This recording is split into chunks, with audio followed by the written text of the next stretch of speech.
यहाँ सबलाई जय मसीह। अनि विशेष गरी आज तपाईँ अनि म चाहिँ हामी सँगै मिलेर पश्चाताप के हो भन्ने शीर्षकमा चाहिँ हामी केही कुरा बाइबलको केही कुराहरूलाई केही वचनहरूलाई हामी हेर्नेछौँ। अनि पश्चाताप चाहिँ एकदमै महत्त्वपूर्ण विषय नै हो, किनकि पश्चातापले चाहिँ हामीलाई पुनर्स्थापना गर्ने काम गर्दछ। पश्चातापले चाहिँ जति पनि कुराहरू घुमेको छ, शैतानले जति पनि कुराहरू चोरिएको छ, त्यो कुरालाई पनि फिर्ता ल्याउने काम गर्दछ। अनि पश्चातापले यदि परमेश्वरको इच्छा भयो भने घुमेको अभिषेक पनि हामीलाई जुन परमेश्वरले दिनुभएको सुम्पिदिनुभएको कुरा छ, अनि हाम्रो लापरवाहीको कारणले गर्दाखेरि अनि हाम्रो पापको कारणले गर्दाखेरि हाम्रो विभिन्न परमेश्वरमा हामीले गरेको अनाज्ञाकारिताको कारणले गर्दाखेरि खोसिएको कुराहरू जुन छ, त्यो चाहिँ तपाईँ अनि हाम्रो साँचो पश्चातापले चाहिँ फिर्ता आउन सक्छ। अनि परमेश्वरको वचनबाट हामी हेर्नेछौँ। अनि धेरै पटक हामीले बुझ्नुपर्ने कुरा चाहिँ के छ भन्दाखेरि हामी विश्वासीहरू मानिसहरूले चाहिँ पश्चाताप गर्नु आवश्यक छ, तर पछुतो चाहिँ होइन। धेरै मानिसहरूले पछुतो गर्छ तर पश्चाताप गर्दैन। तर विश्वासीहरू हामीले बुझ्नुपर्ने कुरा चाहिँ पछुतो होइन तर पश्चाताप। पछुतो भनेको ला त्यो व्यक्तिलाई मैले यस्तो भने, त्यो गर्न नहुने कुराहरू ला भन्ने कुरा मात्र हुन्छ। तर पश्चातापले चाहिँ होइन, त्यो मैले गरेँ, त्यो म स्वीकार गर्छु, तर अब उपरान्त त्यो गल्ती म दोहोऱ्याउँदिनँ, त्यो पाप फेरि म गर्दिनँ भनेर चाहिँ परिवर्तनको जीवन जिउनु चाहिँ पश्चाताप हो। जुन पाप मैले गरिरहेको छु, जुन गल्ती मैले गरिरहेको छु, अनि जुन बाटो म हिँडिरहेको छु, त्यो बाटोबाट चाहिँ म फनक्क फर्केर अब उपरान्त फेरि म त्यो गल्ती गर्दिनँ, त्यो पाप गर्दिनँ भनेर परिवर्तनको जीवन जिउनु, नयाँ जीवन जिउनु।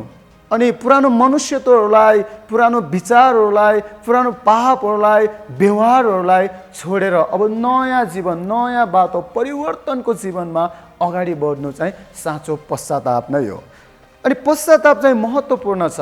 तपाईँ अनि हामी बाहिर मानिसहरूलाई भन्यो भने तपाईँ पापी हुनुहुन्छ भनेर सोध्यो भने कतिपल्ट के हो त, कसरी म पापी, किन पापी भन्ने त्यो आक्रोशहरू देखाइहाल्छ। तर हामी यो भन्छौँ मानिस चाहिँ जन्मिने बित्तिकै पाप स्वभावमा चाहिँ जन्मिरहेको हुन्छ। अनि पश्चाताप चाहिँ एकचोटि गरेपछि पुग्दैन। पश्चाताप चाहिँ निरन्तर रूपमा हामी बाकसमा नपुगुन्जेलसम्म गरिराख्नु आवश्यक छ। यसको मतलब चाहिँ हामी चाहिँ पापी भन्ने कुरा चाहिँ होइन, किनकि ख्रीष्ट येशूले क्रुसमा चाहिँ रगत बगाउनु भयो र हाम्रो पापहरू चाहिँ धुनुभयो, पखाल्नु भयो, हामीलाई हिउँ जस्तो सेतो तुल्याउनु भयो। हामी धर्मी व्यक्तिहरू हौँ। ख्रीष्टको धार्मिकता चाहिँ हामीमा चाहिँ आइसकेको छ।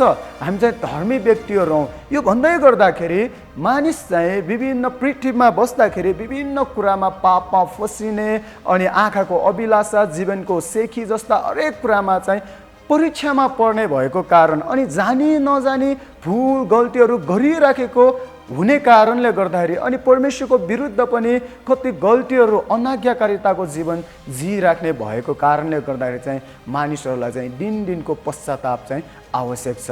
हामी जान्दैनौँ कहिले हामी पाप गऱ्यौँ, कुन व्यक्तिलाई हामीले हृदय दुखायौँ, के हामीले गऱ्यौँ, कतिपल्ट हामी बिर्सी पठाउँछौँ। तर परमेश्वरको सामुन्ने, परमेश्वरको उपस्थितिमा चाहिँ आफैलाई नम्र बनाउँदै कोमल भएर परमेश्वरमा चाहिँ प्रभु मैले जानी नजानी गरेको पापहरूलाई क्षमा गरिदिनुहोस् भनेर जब हामी जान्छौँ, त्यो नै हो साँचो पश्चाताप। अनि ख्रीष्टको अगाडि पश्चाताप गर्नु चाहिँ ख्रीष्टको अगाडि चाहिँ समर्पणता हो, सरेन्डर गर्नु, आफैलाई म केही होइन भनेर रित्याएर प्रभुको अगाडि जानु चाहिँ पश्चाताप हो। अनि धेरै पटक चाहिँ मानिसहरू पाप स्वीकार गर्दैन, गर्न पनि चाहँदैन। तर पश्चाताप के हो भन्दाखेरि चाहिँ पाप स्वीकार गर्नु, आफै नै आफ्नो पाप स्वीकार गर्नु नै के हो, पश्चाताप हो। किनकि बाइबलले यसरी भन्दछ, पहिलो यूहन्ना 1:9ले यसरी भन्दछ, यदि हामीले आफ्नो पापहरू स्वीकार गर्यौँ भने उहाँले हाम्रो पाप क्षमा गर्नुहुन्छ। ख्रीष्ट येशू चाहिँ हाम्रो पाप क्षमा गर्न चाहनुहुन्छ। तर हाम्रो दुःखको कुरा चाहिँ यो हो, मानिसहरू आफैलाई पापी भन्नै रुचाउँदैन, पाप स्वीकार गर्नै चाहँदैन। मैले के पाप गरेको छु भन्ने धेरै मानिसहरूको के हो त, एक प्रकारको स्वधार्मिकताको कुराहरू हुन्छ। तर वचनले भन्दछ यदि हामीले आफ्नो पापहरू स्वीकार गऱ्यौँ भने, गरेन भने चाहिँ क्षमा पाउँदैन। तर गर्यौँ भने चाहिँ चाहे त्यो कस्तो प्रकारको जस्तो सुकै गहिरो पाप किन नहोस्, जस्तो सुकै पापको त्यो बन्धन किन नहोस्, तर यदि स्वीकार गर्यौँ भनेदेखि त्यो पापबाट चाहिँ हामीले क्षमा पाउँछौँ। त्यसै कारण पापलाई स्वीकार गर्नु चाहिँ आवश्यकता छ। र यहाँ भन्दछ सबै अधर्मबाट हामीलाई शुद्ध पार्नुहुन्छ, चाहे त्यो व्यभिचारको पाप किन नहोस्, चाहे त्यो पिएकटपनको पाप किन नहोस्, जस्तो सुकै पाप गरे तापनि ख्रीष्ट येशूको अनुग्रह चाहिँ त्यो पापभन्दा ठुलो भएको कारणले गर्दाखेरि जस्तो सुकै पापबाट पनि परमेश्वरले हामीलाई शुद्ध पार्न सक्नुहुन्छ। तर गल्ती चाहिँ हामी कहाँ चुकिरहेको हुन्छ भन्दाखेरि हामी पाप स्वीकार नै गर्दैनौँ। तर ख्रीष्ट येशूले भन्नुहुन्छ चाहे जस्तो सुकै पाप किन नहोस्, यदि तिमीहरूले स्वीकार गर्यौ भनेदेखि तिमीहरू चाहिँ त्यस पापबाट शुद्ध हुनेछौ, किनकि परमेश्वरको अनुग्रह चाहिँ त्यो पापभन्दा पनि ठुलो छ। र भन्दछ किनकि उहाँ विश्वासयोग्य र धर्मी हुनुहुन्छ। हामी कस्तो परमेश्वरकोमा हामी स्वीकार गर्न जाँदैछौँ, उहाँ चाहिँ धर्मी हुनुहुन्छ अनि उहाँ चाहिँ विश्वासयोग्य हुनुहुन्छ। यदि तपाईँले विश्वासयोग्य परमेश्वरलाई आफ्नो पापदेखि पश्चाताप गर्नुभयो भने उहाँले तपाईँलाई शुद्ध पार्नुहुन्छ, उहाँले तपाईँलाई धर्मी ठहराउनुहुन्छ, किनकि उहाँ स्वयं पवित्र हुनुहुन्छ र स्वयं उहाँ धार्मिक हुनुहुन्छ। त्यसै कारण उहाँले हामीलाई शुद्ध पार्नुहुन्छ। दोस्रो कुरा चाहिँ पश्चाताप भनेको चाहिँ परिवर्तनको जीवन जिउनु, परिवर्तनको जीवन जिउनु। किनकि दोस्रो कोरिन्थी 5:17 यसरी भन्दछ यसकारण कोही ख्रीष्टमा छ भने त्यो नयाँ सृष्टि हो, पुरानो बिति गएको छ, हेर नयाँ आएको छ। यदि तपाईँ अनि मैले साँचो पश्चाताप गरेका छौँ भने फेरि हामी पुरानो मनुष्यत्वलाई हामी फेरि बल्झाउँदैनौँ, पुरानो पापहरूलाई फेरि गर्दैनौँ, किनकि वचनले यही भन्दछ यसकारण कोही ख्रीष्टमा छ भने, यदि पश्चाताप गरेर ख्रीष्टमा कोही आउँछ भने त्यो चाहिँ नयाँ सृष्टि हो। नयाँ सृष्टिमा चाहिँ कुनै पनि पुरानो कुरा चाहिँ मिसिएको हुँदैन, पुरानो मनुष्यत्वले राज्य गरेको हुँदैन। तर परमेश्वरको वचनले त के भन्दछ पुरानो बिति गएको छ, हेर नयाँ आएको छ। पुरानो कुराहरू सब बिति गएको छ अनि परमेश्वरको वचनले परमेश्वरको अनुग्रहले सब कुराहरू नयाँ कुराले मात्र राज्य गर्दछ। नयाँ सृष्टिमा चाहिँ नयाँ कुराहरू हुनु आवश्यक छ। त्यसै कारण परिवर्तनको जीवन चाहिँ आवश्यकता छ।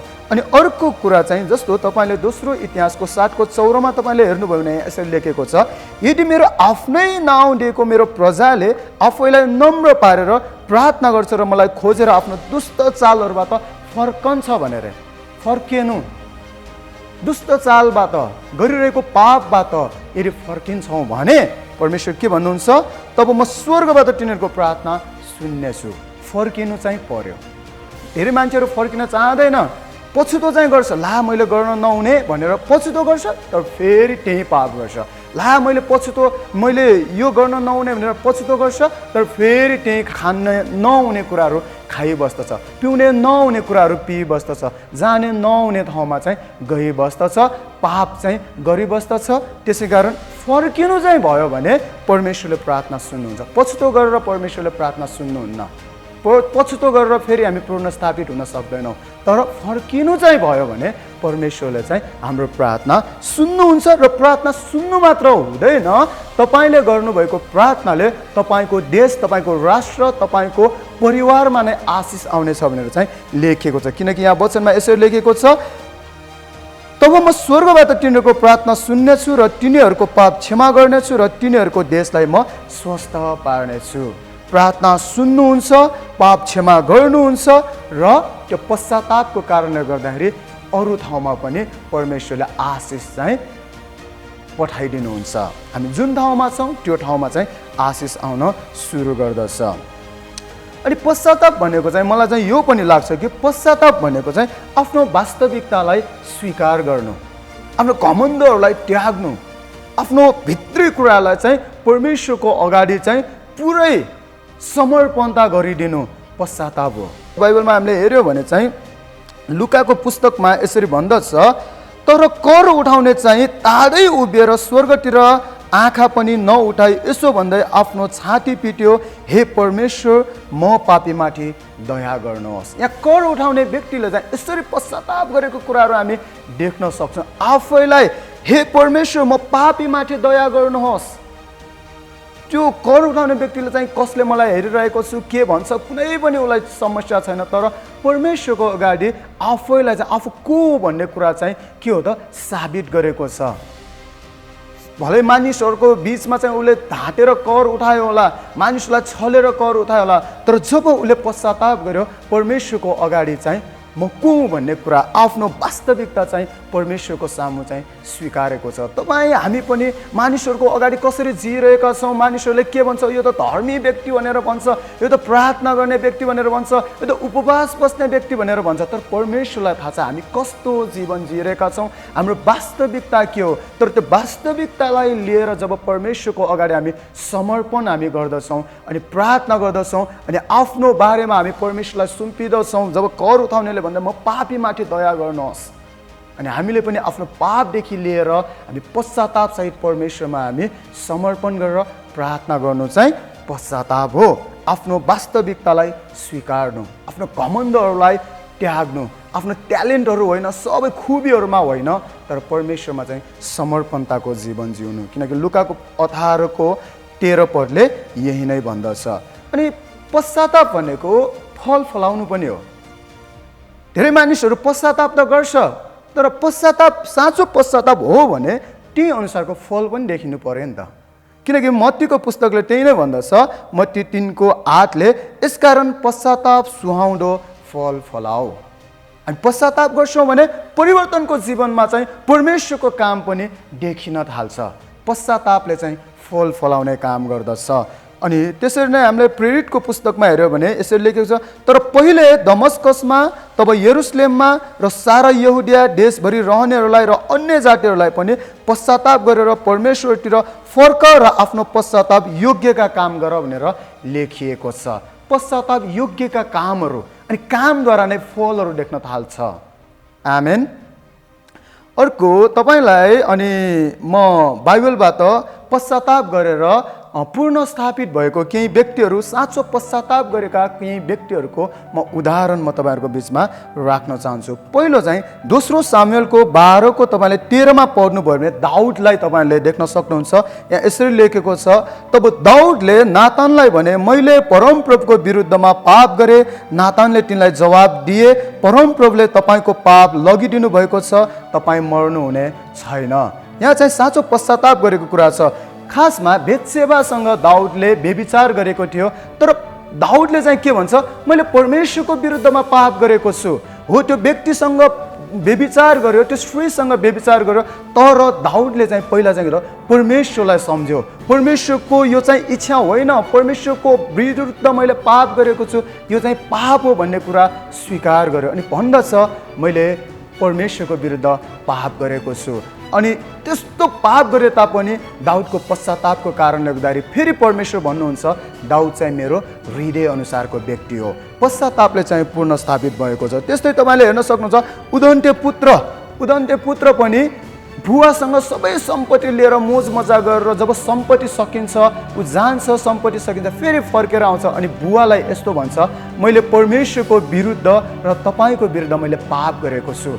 बुवासँग, आफ्नो दाजुभाइसँग, आफ्नो परिवारसँग मात्र उसले पाप गरेको भनेर उसले स्वीकार गरेन, तर परमेश्वरको विरुद्ध मैले पाप गरेको छु भनेर उसले स्वीकार गरेको छ। भलै तपाईँले मानिसहरूको बिचमा के भन्छ गल्ती गर्दै गर्नु हुँदाखेरि, तपाईँले आफ्नो जीवनमा गल्ती गर्दै गर्नु हुँदाखेरि, परिवारको विरुद्धमा तपाईँले पाप गर्दाखेरि उहाँहरूसँग तपाईँले क्षमा माग्नु त्यो उचित छ, तर तपाईँले यो बिर्सनुहुन्न मैले परमेश्वरको विरुद्ध चाहिँ पाप गरेको छु। किनकि परिवारभन्दा अगाडि, तपाईँको आफन्तभन्दा अगाडि, तपाईँभन्दा अगाडि चाहिँ परमेश्वरले यो पाप हो भन्ने कुरा चाहिँ परमेश्वरले वचन दिइसक्नु भएको छ।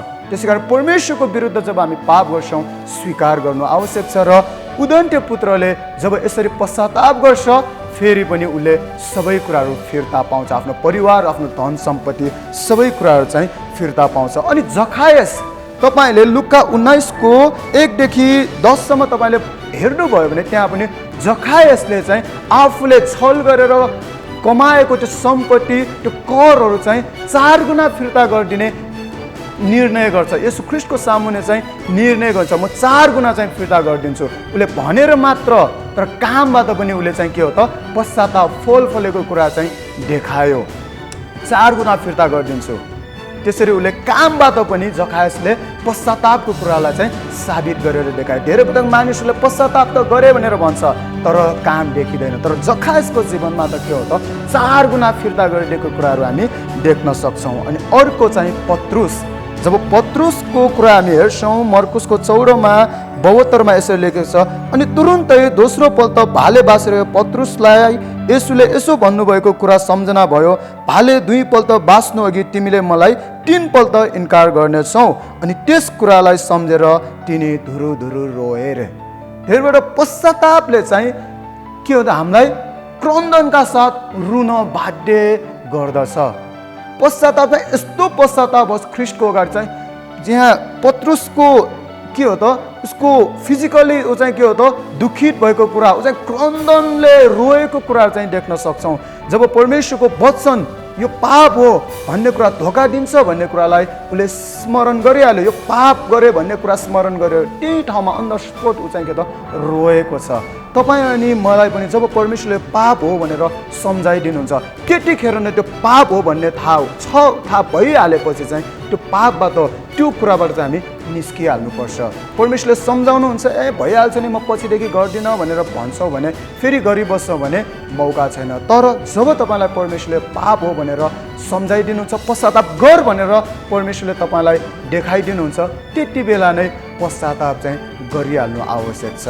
अनि पत्रुस फेरि पनि के हो त सेवामा अनि धेरै मानिसहरूलाई बप्तिस्मा दिएको कुराहरू अनि प्रभुमा ल्याएको कुराहरूलाई देख्न सक्छौँ। हो पाप गरे मानिसहरू कोही पनि सिद्ध छैन, तपाईँ अनि म पनि पापी नै हौँ, हामी पटक पटक पाप गरिबस्छौँ। तर पश्चाताप चाहिँ गऱ्यौँ भने हामी फेरि प्रभुमा बलियो हुन सक्छौँ। शैतानले खोसेको आशिषहरू, शैतानले खोसेको धन सम्पत्तिहरू, अस्वस्थताहरू, सबै सम्बन्धहरू चाहिँ फेरि पश्चातापले चाहिँ परमेश्वरले फिर्ता ल्याइदिने काम चाहिँ गर्नुहुन्छ। हुन्छ, यो छोटो वचनद्वारा तपाईँ अनि मलाई परमेश्वरले प्रशस्त गरी आशिष दिनुभएको होस्। जय मसीह।